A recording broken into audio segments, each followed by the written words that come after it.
Most people call her the Queen Mother when they see this scene. They're wrong.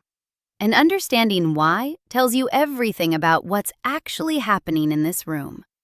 The woman sitting in that chair isn't Elizabeth Bowes-Lyon, the warm grandmother figure who would wave from balconies for another 50 years. That's Queen Mary, born Princess Victoria Mary of Teck on May 26, 1867, widow of King George V, mother of 2 kings, grandmother of a 3rd queen. She's 84 years old. She just buried her son. And standing in front of her is the man who killed him. Not with a weapon, nothing so direct. Edward VIII killed his brother George VI with a piece of paper signed in December 1936, an abdication that transferred the crushing weight of the crown onto shoulders that were never built to carry it. George VI reigned for 15 years. He steered Britain through the Second World War. He stayed in London during the Blitz, when leaving would have been easy to justify. He gave radio addresses that rallied a nation, despite a stammer that made every public word an act of courage. And the strain of it, the weight his brother threw at him like unwanted luggage, wore him down until his heart gave out in his sleep on February 6, 1952. He was 56. He looked 70. So here stands Edward, the man who should have been king but chose a twice-divorced American socialite instead. The man who visited Nazi Germany 10 months after abandoning his throne. The man who met Hitler at the Berghof and appeared in photographs giving what looked suspiciously like a Nazi salute. And what does he want to discuss with his grieving mother? Money. He's barely surviving, you see. £10,000 a year just isn't enough for a man of his position. How can anyone be expected to maintain proper standards on such a pittance? £10,000. Let that number sit for a moment, because understanding what £10,000 meant in 1952 is the key to understanding everything contemptible about Edward VIII's character. The average British worker in 1952 earned roughly £500 a year. A skilled industrial worker, someone with training, experience, someone who built things, might see £600 to £700 if they were lucky. A physician or solicitor in established practice, years into a career requiring extensive education, might command £1,000 to £1,500 and consider themselves genuinely prosperous. Edward's barely surviving income was 20 times the national average. In today's money, that £10,000 translates to approximately £249,750. That's $337,937 for American viewers. Nearly £250,000. $337,000 every single year. Barely surviving. This is the man who walked into a room where his mother sat in mourning, an 84-year-old woman who'd now outlived her husband by 16 years and buried 2 of her 6 children, and complained about his allowance. To understand why this moment hit Queen Mary with such devastating force, you have to understand who she was and how she got there. Because Mary of Teck wasn't born to be queen. She wasn't even born to be comfortable. They called her family the Pauper Princesses. Her father, the Duke of Teck, held a title that sounded impressive but carried no income. Her mother, Princess Mary Adelaide, was a granddaughter of King George III, royal blood, legitimate claim to deference, but also spectacularly irresponsible with money. The Tecks lived in apartments at Kensington Palace on the sufferance of Queen Victoria, spending far beyond their means on entertaining and appearances, while creditors circled. By 1883, the situation had become untenable. The debts were too large to ignore. So the Duke and Duchess of Teck did what disgraced aristocrats did in that era. They fled to Florence, where living was cheaper and creditors were farther away. Young Mary was 16 years old. She spent the next 2 years in Italian exile, watching her parents attempt to maintain royal pretensions on a bankrupt budget. It was humiliating, and it was formative. Mary became the family's fixer. While her mother organized elaborate dinners they couldn't afford, and her father retreated into melancholy, Mary managed the household accounts. She negotiated with servants.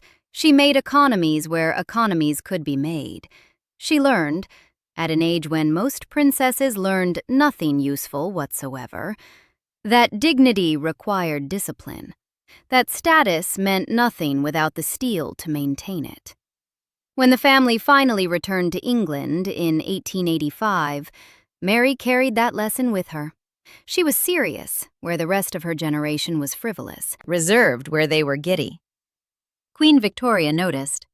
The old queen had spent decades watching the Wales family, her son Bertie, the future Edward VII, and his pleasure-seeking children, with mounting disapproval. They gambled, they scandalized, they treated royal status as license for indulgence, rather than obligation for service. Mary was different. Victoria saw in her the same rigid sense of duty that characterized her own understanding of monarchy. When it came time to find a suitable bride for Prince Albert Victor, Eddie, the eldest grandson, second in line to the throne, Victoria's approval of Mary was decisive. The girl from the bankrupt family, the one who'd learned that appearances must be earned. In 1891, Mary became engaged to Prince Eddie. He was charming, by most accounts. He was also widely considered unsuitable for kingship. Rumors swirled about his intellect, his temperament, certain unsavory associations. None of that mattered to Mary. She'd been selected. She would serve. Then, on January 14, 1892, Eddie died of influenza. He was 28 years old. Mary was 24. They'd been engaged for 6 weeks. What happened next tells you everything about how the monarchy viewed its obligations and how Mary came to share that view. Queen Victoria, still on the throne, liked Mary. The family liked Mary. She'd been selected as suitable queen material. The fact that one prince had died didn't change that suitability.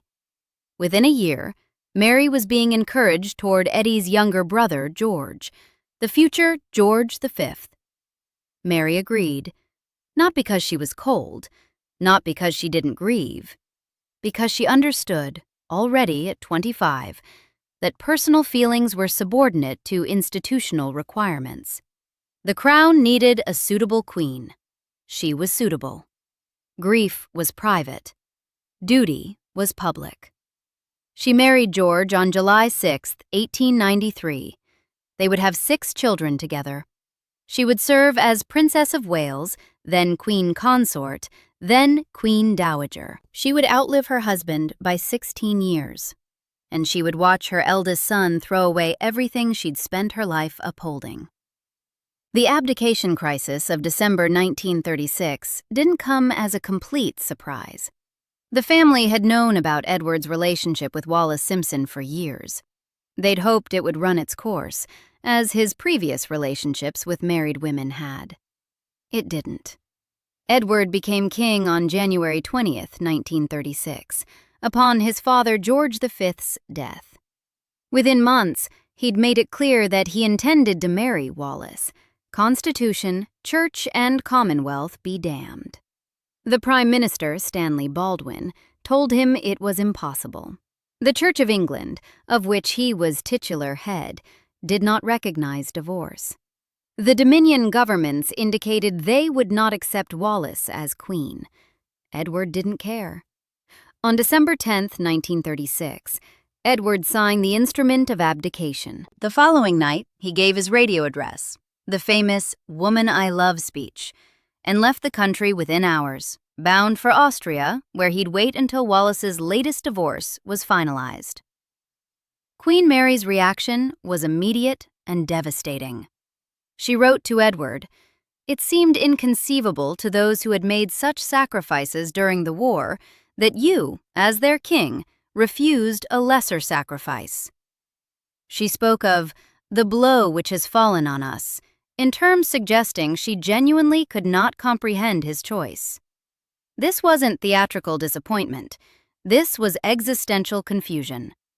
She had transferred her engagement from one prince to another because duty required it. She had supported her husband through the First World War, the fall of their Romanov cousins, the reshaping of Europe. She had buried children. She had maintained composure through every public trial. And her son, the boy she had raised, the heir she had prepared, had thrown it all away for a woman. Not just any woman, a twice-divorced American socialite with a living ex-husband. 2 living ex-husbands, actually. The idea that this person could be queen consort was laughable. The idea that Edward would sacrifice his throne for her was unfathomable. Yet here they were. What made it worse, and there's always something that makes it worse with Edward, was what came next. George VI, the stammering second son who'd expected to live out his days as Duke of York, assumed the throne at 41 with no preparation and no desire for the role. His coronation on May 12, 1937, was attended by Queen Mary, one of the few instances in British history where a former queen consort witnessed the crowning of her own son. She came to support George, to show the world that the institution continued. 5 months later, Edward visited Nazi Germany, arrived on October 11, 1937, spent 12 days touring the country as an honored guest of the regime, visited factories, housing projects, training camps, the whole propaganda package. On October 22nd, Edward and Wallace met Adolf Hitler at the Berghof, his mountain retreat in the Bavarian Alps. Photographs from the visit show Edward appearing to give the Nazis salute. He'd later claim he was merely responding to salutes directed at him. The excuse doesn't improve the image. The British government had explicitly advised against this visit. Edward went anyway. The man who'd abandoned constitutional duty because it inconvenienced him couldn't be bothered to observe diplomatic proprieties either. But the German connection didn't end with that visit, and this is where it gets genuinely sinister. In July 1940, France had just fallen. Britain stood alone. Edward and Wallace had fled through Spain as the Wehrmacht rolled across Europe. Now they waited in Lisbon, Portugal, officially awaiting transport to the Bahamas, where Edward had been appointed governor, a posting designed to keep him as far from the war as possible. The Nazis saw an opportunity. SS Brigadeführer Walter Schellenberg received orders directly from Hitler. Bring the Duke of Windsor back to German-controlled territory. Schellenberg was 30 years old, ambitious, and head of Nazi foreign intelligence operations. He traveled to Portugal personally to oversee what the Germans called Operation Willy. The plan was elaborate. German agents spread rumors that British intelligence planned to assassinate Edward. They arranged for warning shots to be fired near the Duke's residence, manufactured threats designed to make him fear his own government. Ribbentrop, the German foreign minister, sent a series of telegrams outlining specific approaches. Offer Edward 50 million Swiss francs. Promise restoration to the throne once Germany won the war. Suggest that Wallace's safety couldn't be guaranteed if they proceeded to the Bahamas. Schellenberg arranged for a hunting invitation in Spain, a sporting weekend, near the border where Edward could be conveniently convinced to remain in Europe. Or detained, if persuasion failed. The contingency plans included outright kidnapping. Whether Edward was tempted, or how seriously he entertained the approaches, remains disputed. What isn't disputed is this. The Nazi high command looked at the former King of England and saw someone worth recruiting. They assessed his character, his vanity, his grievances, his fundamental lack of loyalty to anything but himself, and concluded he might be turned. While his brother prepared to rally the nation through radio addresses during the Blitz, while George VI visited bomb sites and toured military installations and embodied steady resolve, Edward had positioned himself as the kind of man Hitler's government thought could be useful. The British government eventually got Edward onto a ship. He spent the war in the Bahamas, his conduct as governor adequate but undistinguished. Far from Europe, far from any possibility of becoming Germany's instrument. The threat passed. But the documents remained, declassified after the war, showing exactly how the Nazis had assessed the former king's character. They thought he could be bought or bullied into betraying his country. Based on everything we know about Edward, their assessment wasn't unreasonable. Meanwhile, what happened to George VI? The war aged him visibly. Photographs from the early 1950s show a man who looked decades older than his 55 years. He'd never been robust. The naval career that was supposed to toughen him had instead revealed his delicate constitution. The stress of wartime leadership, combined with the chain smoking that was ubiquitous in his generation, took its toll. In September 1951, George VI underwent surgery to remove his left lung. The official diagnosis was lung cancer, though the word cancer was never used publicly. The operation was serious. Recovery was slow. Everyone who saw him knew the king was failing. By early 1952, George was well enough to see his daughter Princess Elizabeth and her husband off on a Commonwealth tour. They departed in late January. On February 5th, George spent the day shooting at Sandringham. He retired that evening in good spirits. He never woke up. Sometime in the early hours of February 6th, 1952, his heart simply stopped. Coronary thrombosis.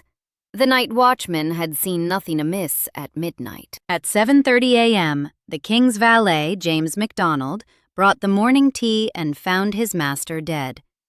The man who'd spent 15 years carrying his brother's burden was gone. He'd taken the crown he never wanted, worn it through a world war, and died before his time. The medical cause was heart failure. The real cause was the accumulated weight of responsibility his brother had thrown at him 16 years earlier. Princess Elizabeth, in Kenya at the time, flew home immediately. Queen Mary at Marlborough House in London received the news that her second son was dead. Think about that for a moment. Think about being 84 years old. You've outlived your husband by 16 years. You've buried 2 of your 6 children. Your firstborn son is alive and well, living in comfortable exile in France. Your second son, the one who actually stepped up, who actually served, is dead. Which son should be in that coffin? Which son had it easier? From February 11th to 15th, George VI lay in state at Westminster Hall.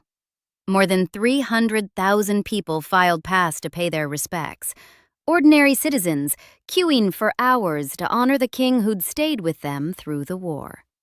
3 queens kept vigil at different times: Elizabeth II, Elizabeth the Queen Mother, and Queen Mary. Daughter, widow, mother. 3 generations of women mourning a man who'd given everything. It was an unprecedented convergence. Never before had 3 queens stood together in British history under such circumstances.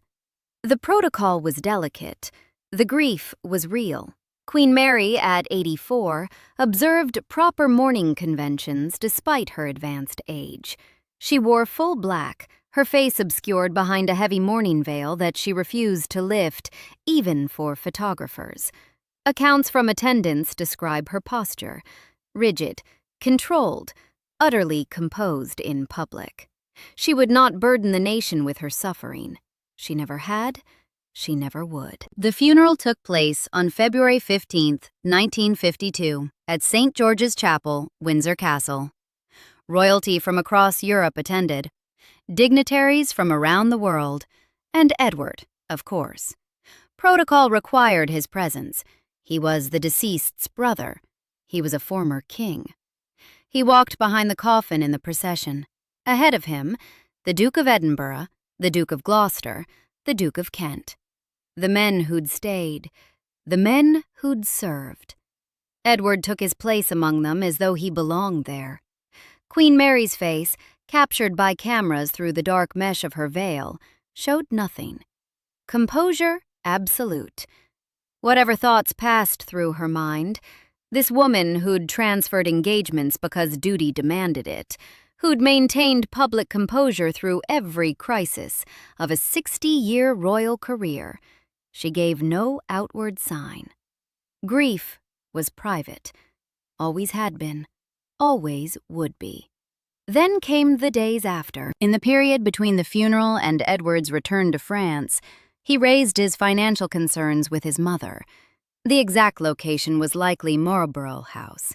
The timing was within days of putting her son in the ground. Edward complained about £10,000 a year. The champagne detail, Edward reportedly drinking champagne the day after his brother's funeral, appears in the Crown's dramatization. Whether this specific incident is documented or dramatic interpretation, it captures something essential. The mourning period called for restraint and somber reflection. Edward's entire history suggests he was constitutionally incapable of subordinating his pleasures to propriety. And here's a detail for the nerds. Stay with me. This one's good. Watch the scene carefully. Edward appears impatient during German language conversations, irritated, fidgeting, as though he can't follow what's being said. But Edward VIII spoke German fluently. His education included German governesses and tutors, standard for the British royal family, given their extensive German heritage. He'd conversed directly in German with his hosts during the 1937 Nazi Germany tour. He understood the language perfectly. His impatience wasn't confusion, it was rudeness. He knew exactly what was being said. He simply didn't care to listen. This is who he was. This is who he'd always been. Let's talk about the money complaint itself, because the numbers deserve detailed examination. Edward's £10,000 allowance came from the privy purse. When he'd abdicated, negotiations had determined his ongoing financial support. George VI had agreed to pay his brother from royal funds. The exact figures shifted over the years, but by 1952, Edward was receiving approximately £10,000 annually. But that wasn't all Edward had received, not by a long shot. At the time of abdication, Edward negotiated the sale of his life interests in Sandringham and Balmoral to George VI for approximately £300,000. These were Crown properties. Edward had no actual legal claim to them. George paid him anyway, bought out his brother's supposed interests in estates that belonged to the institution, not to any individual king. £300,000. In 1936 money, the equivalent of roughly £20 million today. So Edward walked away from the throne with a massive lump sum and an ongoing annual income worth 20 times the average worker's salary. And he complained. Constantly. For 16 years. Letters from the period document repeated grievances. The allowance wasn't enough. The social slights were unbearable. Wallace still didn't have the HRH title. On and on. Meanwhile, what was Edward's actual lifestyle during these years of supposed deprivation? The Château de la Crau near Antibes. Later, a house in the Bois de Boulogne provided by the city of Paris at nominal rent. The Mill, a country property in the French countryside for weekend escapes. Servants everywhere. Butlers, valets, cooks, maids, gardeners. A lifestyle so thoroughly cushioned that Edward's daily concerns consisted of choosing which suit to wear and which dinner invitation to accept. His routine in Paris was famously aimless. He puttered in the garden, he walked his beloved pugs, a succession of them over the years, pampered creatures that accompanied him everywhere. He received visitors for tea. He dressed impeccably for dinners that lasted hours and accomplished nothing. He collected snuff boxes and miniature furniture. He waited for something to happen. The dinner parties were legendary for their vacuousness. International society, displaced royalty, wealthy Americans, an endless parade of people with nothing to do and unlimited time to do it in. Wallace arranged everything. Edward smiled and charmed and told the same stories he'd been telling for 20 years. The days blurred into weeks, into months, into years. No purpose, no function, no service to anyone or anything except his own comfort. Wallace's jewelry collection grew steadily. Edward showered her with pieces over the decades. Emeralds, rubies, diamonds accumulated from Cartier and Van Cleef. When the collection was finally auctioned after her death, it fetched approximately $50 million. This was barely surviving. Some viewers have noticed a parallel that stretches across generations: Edward VIII and Prince Andrew. The comparison is more than surface level. Both were described as their mother's favorites. Edward was reportedly Queen Mary's preferred son despite everything. Andrew was famously Queen Elizabeth II's favorite child. Both occupied privileged positions without apparent understanding that privilege carries obligations. Both displayed an inability to read the room that bordered on pathological. Andrew's fall from grace came more publicly. The Jeffrey Epstein connection. The disastrous BBC Newsnight interview in November 2019, where Andrew attempted to explain his friendship with a convicted sex trafficker by citing his inability to sweat and his attendance at a straightforward shooting weekend. The interview was meant to clear his name. It destroyed him instead. In January 2022, Andrew was stripped of his military titles and royal patronages. He settled the Virginia Giuffre civil lawsuit for an undisclosed sum. He withdrew from public life entirely. Like his great-great-uncle, Andrew seemed incapable of understanding how his actions appeared to ordinary people. Edward complained about £10,000 to a grieving mother. Andrew complained about being asked uncomfortable questions, while civilians dealt with the consequences of his choices. Different eras, different scandals. The same fundamental blindness. The monarchy produces these figures periodically. Favorite sons who mistake indulgence for entitlement, who confuse being loved with being owed. History repeating itself across generations. The lesson keeps presenting itself. Being born to privilege doesn't confer wisdom. Being favored doesn't guarantee character. So what do we actually see when Queen Mary confronts Edward in this scene? The collision of two entirely different understandings of what royalty means. For Queen Mary, the girl who'd managed household accounts in Florentine exile, who'd transferred engagements when duty demanded it, who'd maintained composure through world wars and family deaths. The crown was a burden you carried until it broke you, because that's what duty required. For Edward, the crown was a costume you could remove when it became inconvenient, while still expecting the salary. George VI understood his mother's version. He never wanted the throne. He was never prepared for it. He'd struggled his entire life with a stammer that made public speaking agony. Yet when his brother threw the crown at him, George caught it, carried it, let it wear him down to nothing. Stayed in London during the Blitz, visited bomb sites, gave radio addresses that required him to fight through his stammer with every sentence. Had his lung removed in 1951 and returned to duty as soon as doctors would allow. Died at 56, looking 70. Edward understood nothing. He walked into a room full of grief and talked about money. The £10,000 complaint crystallizes everything contemptible about his character because it isn't just selfishness. Selfish people at least operate according to recognizable logic. They want things. They pursue things. Their behavior makes sense even if it's objectionable. This is something more alien. This is a man so disconnected from human reality that he genuinely couldn't understand why his mother might not want to discuss his allowance while still wearing black for her dead son. so entitled that he believed his financial concerns took precedence over her grief, so unaware that he raised the subject at all. £249,750 in today's terms. $337,937. Barely surviving.